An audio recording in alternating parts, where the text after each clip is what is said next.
was something we did this year, and we looked into cohorts book talk. We partnered with an author who had a romantasy novel coming out, actually infused the pages with garlic because the book was about vampires to ward off the vampires. We're really able to do amazing content, recipes for book clubs, so really found a way to connect with this cohort, which unless we really knew that audience, we maybe wouldn't have caught or found a natural, relevant way to have our brand be part of that moment. Thrilled to be sitting here with Jess Gregorio from Unilever Foods. Jess runs the condiments portfolio and has been an incredible guest with us the last few days here in Montana. Jess, thank you for joining us on Marketing for the Now. Thank you so much for having me. Thrilled to be here. Okay, so today's a big day because your Super Bowl spot for 2026 just dropped. How are you feeling? It did. What a moment. It aired first thing this morning on CBS Mornings, so it's always that anticipation, the reaction, but we're so proud of it, and it's great that it's finally out there. The headline that I saw this morning was Hellmann's hits a high note with Neil Diamond. Tell us a little bit about the spot and how it came to life. Yeah, absolutely. So this is our 6th year in the big game, and this year we wanted to really show how Hellmann's makes any sandwich taste so good, so good, so good. And if that sounds familiar, it's because our take this year, we reimagined the classic, iconic, and the most sing-along song ever, Neil Diamond's Sweet Caroline, into so good. Into Sweet Sandwich Time. And how we brought that to life was Andy Samberg starring as Neil Diamond, who brings all of the deli patrons in a sing-along to this song, of course showing how Hellmann's makes that sandwich just amazing. The deli looked iconic. Was it the same place you shot last year? No. So last year, of course, was Katz's Deli when we had our reimagining of When Harry Met Sally. This year, it's in Cantor's Deli, another very iconic deli, but this time on the West Coast in LA. I wasn't sure. Okay, so Jess, you have been at Unilever for almost 20 years, which, by the way, is shocking. We need her skincare routine. It's probably Unilever Beauty and Wellbeing. Yes, I was in beauty for many years before food. Okay, so tell me about one marketing lesson that you've learned during your time there. Yeah, I'll give you two. Might be an obvious answer. Like, really know the consumer. It starts with like a real human truth or consumer insight. That's where the magic happens. And now talking so much about the cultural relevance as well. But secondly, I'll say that the future CMO is one that your CFO understands. So in my time at Unilever, I've always owned the P&L as well. And I think really understanding and having clarity on what is your business problem or opportunity, what is it that you're trying to drive and solve for, that's going to inform your briefs. That's going to shape your strategy, really help focus you and give clarity into what you want to achieve. And I think sometimes being laser focused on that is going to lead to sharper briefs, better creative, better connection with people as well. So I think that's bring it back to the business problem, opportunity you're trying to solve, and then from there leading with what's the real consumer insight and human truth. And also leading with performance in the business results, which is clearly something that you've done very well over the last 19 years. Yeah, I mean, it's critical, right? We're putting things out there that aren't forgettable or, we want to be unmissable, but it needs to deliver too, ultimately, on the business. Ultimately, it has to work. So with consumers overwhelmed by choice on shelf and online, how does your team ensure your brands are showing up in ways that feel distinctive and culturally relevant? It started with the business opportunity here. So, interesting fact about the seasonality of mayonnaise. The fall season, seasonality dips. So the challenge here was how can we inspire occasions and usage of mayonnaise in the fall season? What is everyone doing in America in fall? Watching football. That's right. Huge passion point. But it's not just that. Football brings people together. How many times are you at a tailgate or you're hosting a watch party? What is, other than the football game, what's the thing you're focused on? You're focused on the food, the dips, the beers, all of that. That's right. And what can elevate the taste of all of those foods? Hellmann's mayonnaise. There we go. So I think for us, there was an authentic role for our brand within that moment, playing into the culture of the fandom of football, bringing people together over food. And then that led us to great partnerships with the teams in the SEC, Big Ten, some NFL teams, where we rolled out, focus on amazing recipes. And then that extends through the full season into, of course, the big moment that we're at now. I love that. Can you share an example of when you've taken sort of a bold creative risk? Maybe it was with football, maybe it was with something else, but that really paid off.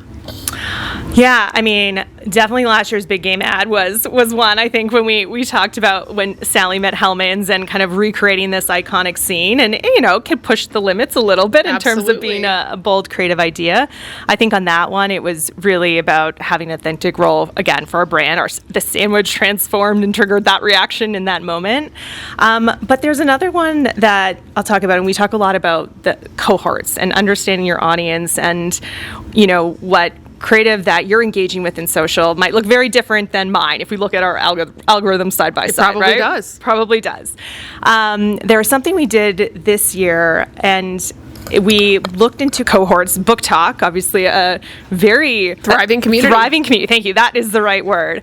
And really understanding, what's important to them. And this was, I think, an example where maybe on the surface you're like, what's the connection, Hellmann's to book talk? But with that, we partnered with an author who had a romantasy novel coming out. Actually infused the pages with garlic because the book was about vampires to ward off the vampires. And we're really able to do amazing content, recipes for book clubs. So really found a way to connect with this cohort, which unless we really knew that audience or were paying attention to the signals in social, we maybe wouldn't have caught or found a natural, relevant way to have our brand be part of that moment. I think that you all absolutely crush collaborations. I know you have some very special vehicles coming to Super Bowl weekend. There's budding friendships and potential collaborations happening also with other brands here. Oh, yes. Are you always just on the hunt for a relevant collaboration?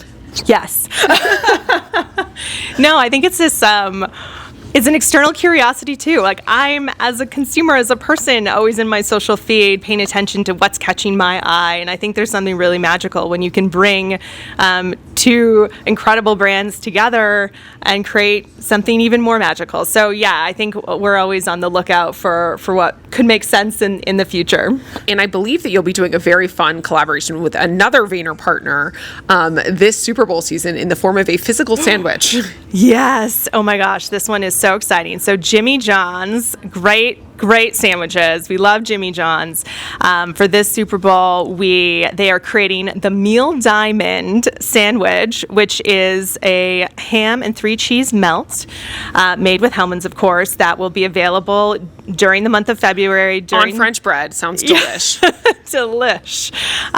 During the month of February. And this is, again, amazing example, bringing two brands together, obviously around the sandwich, so connected to our spot, and just giving more people a chance to taste their very own Meal Diamond inspired sandwich. I love that. And there's going to be so much awareness for Meal Diamond coming off the Super Bowl ad and this surround sound activation that you're doing, that it just makes sense to continue this with a QSR partner. It does, yes. And this has been an amazing partnership. So we're really, really excited. But on the counterbalance, I think purpose has long been critical to Unilever's brand DNA.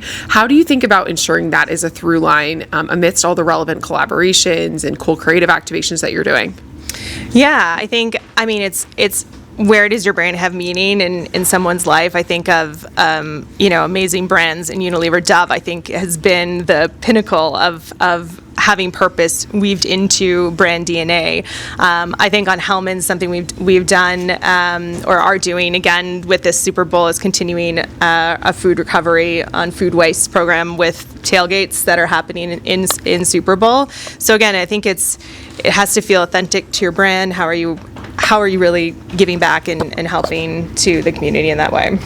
Yeah, and another thing on Unilever, because I've had the privilege of working on many different Unilever brands across my career, I think that you have a very distinct approach to global and local. Can you talk a little bit about that? It's actually very differentiated than a lot of the sort of core CPG personal care brands.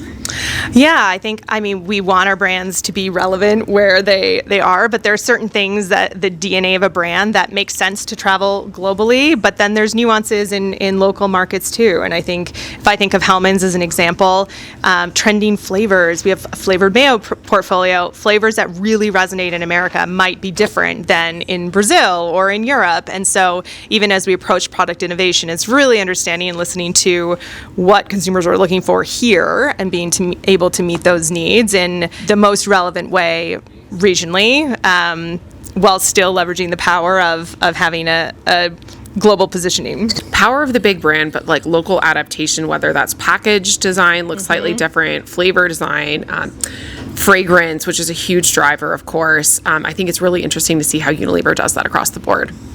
Yep. Okay, and actually, I haven't even told you this, but we did a helmets campaign for in Latin America last year or 2 years ago, where there's a giant mascot, which is shaped like a helmet jar, and his name is Pedrito. Well, we have Manny Mayo here. Yes, I think it's the same idea, but translated locally. And we had a few viral social ads. So just to sort of wrap this up here, what do you see as the next big frontier of marketing? Like you've been in this for almost 20 years, at one of the best and biggest companies in the world with truly marketing experts. What do you see as the next frontier for 2026? I mean, I'm going to talk about what we've been talking about. I think the importance of the mid-funnel and, the role organic social can play. And we talk a lot about social first demand generation, creating desire at scale for our brands as well. But I think we have access to so much incredible data through the algorithm on what consumers really care about, are engaging with, and how that can inform our creative and our media moving forward. And so paying attention to those signals, I think, is so incredibly important. Okay, fun one. What's an underrated food combination that Mayo makes so good? Oh, that's a good one. Underrated. I mean, I don't know if this is underrated, but I feel people don't talk enough about it. The tomato and mayo sandwich is you'd recommend it? Is a fan fave for sure. There's one that goes back, a mayo and peanut butter sandwich. What? I mean, I think everyone has personalized tastes, but that one comes up on social, actually. Personalization is such a huge thing, and mayonnaise actually really lends itself well to that, because your favorite sandwich is different than mine, is different than Katie's, is different than Matt's, and the amount of mayo people like is going to be a personal choice as well. That's true. Jess, thank you so much for joining us on Marketing for the Now. Thank you so much. Glad to be here.